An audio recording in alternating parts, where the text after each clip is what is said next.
raha tojafapoto amin'ny vitarehetratra izay ianao ka mihevitry indray ny anorina lasy vaovao fefaleon'ny fahoriana sy ny tsy fanananao ka andeha any lavitrany tady fiatananao zay ihany kely mba takatry ny atotoako zavaka zay ny lohanao no sovoako raha totsy tamana itsony anao mandeha anare mahazongiandrina mikata sady ny kiompole aza sy mieritreritra ny amiko fa tsy maninona zay mahasoa amin'ny fiainanao rehefanjinino raha totsy tamana itsony anao mandeha anare mahazongiandrina mikata sady ny kiompole aza sy mieritreritra ny amiko fa tsy maninona zay mahasoa amin'ny fiainanao rehefanjinino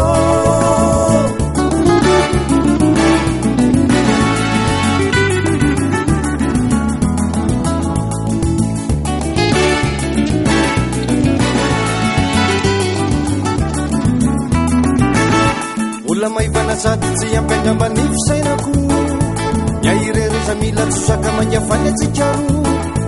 nefenao de te hifaninana takany olona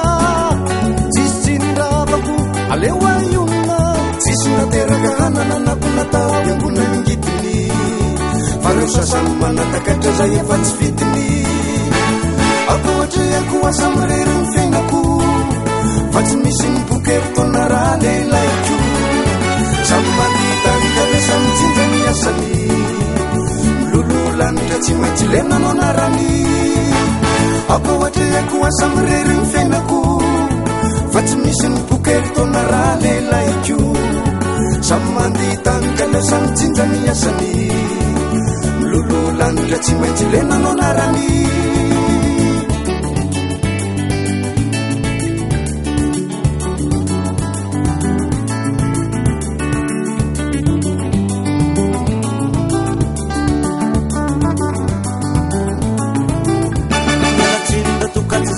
ny fiainatsika azafady raha tokatsy tazana teo ny andro ny balika fa ny vitana tsy azo samborona na fihinina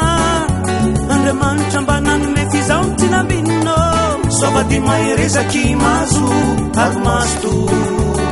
nefa tandremiany lasao mikitoato raha tofitynetiny fotsiny izy anenenana fa ny efanandratra ny fady raha iverenana fantatranao fa fetsifetsy sy maranitra ka isaorakona be lehibe ho tahinan'andriamanitra raha tofitynetiny fotsiny izy anenenana fa ny efanandratra ny fady raha iverenana fantatranao fa fetsifetsy sy maranitra ka isaorakona be lehibe ho tahinan'andriamanitra